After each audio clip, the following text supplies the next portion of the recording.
Okay, so our patient is an 89-year-old gentleman who presents from the field via ambulance with shortness of breath, pre-syncope. He was found to have a heart rate of 40 and systolic blood pressure in the 80s. And our EKG is right here, and we're going to have Dr. Boyd explain her process of what this EKG is showing us. All right, so I'm going to hand over the camera to Dr. Munoz.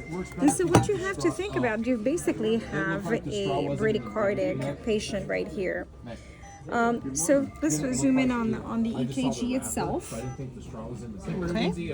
Actually, you're probably gonna have to do this so people can actually see better. And so what you have is, so there is difficulty in trying to assess what this rhythm is because it is definitely not regular. So we look at this and it looks like there could be a block. So we look at the first degree heart block. So you do have one here, for example, you have a prolonged PR interval. So that would qualify as a first degree. But here it's really, really long. So it's really difficult to assess all that. So first of all, we know that we have a bradycardic rhythm. We also have a narrow complex ventricular rhythm as well. And then what we see, so we could be thinking that this is a second degree type 1 because you have a PR interval and here is prolonged, and here we don't have one, almost like we have dropped a QRS complex. And here we actually have a P wave hidden in there right after the QRS complex. So it doesn't make sense that this would be a type 2 second degree, so it doesn't fit the pattern. You could also think that this could be the same. In this one, you have the same PR interval, and if we go back this way here, we also have the same PR interval here and same PR interval, but we don't have a dropped QRS complex. We don't have dropped, so we have a P waves here. So it doesn't fit the second degree type 1 or the second degree type 2.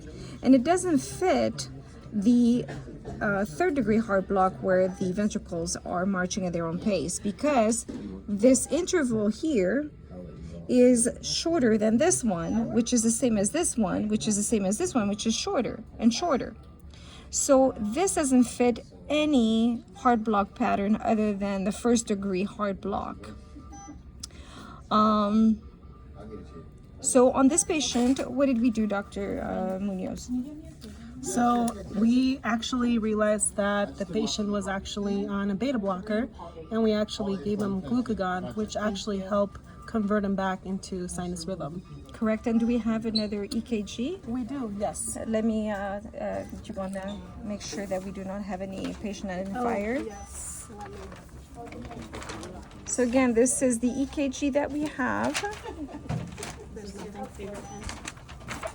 And so right now we don't.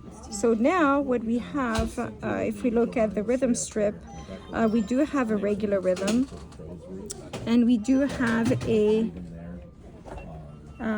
P waves, and we still have a first degree heart block, but the ventricles are marching properly, adequately after each P wave. We have a QRS complex, which is narrow. So we have a first degree heart block in this case. So the abnormal EKG that we had was most likely secondary to a beta blockade, which was resolved with glucagon IV. Great case. Nice. Thank you, Dr. Boyd. Hey, thank you. Thank you very much for helping us with this case. Thank you. Great learning.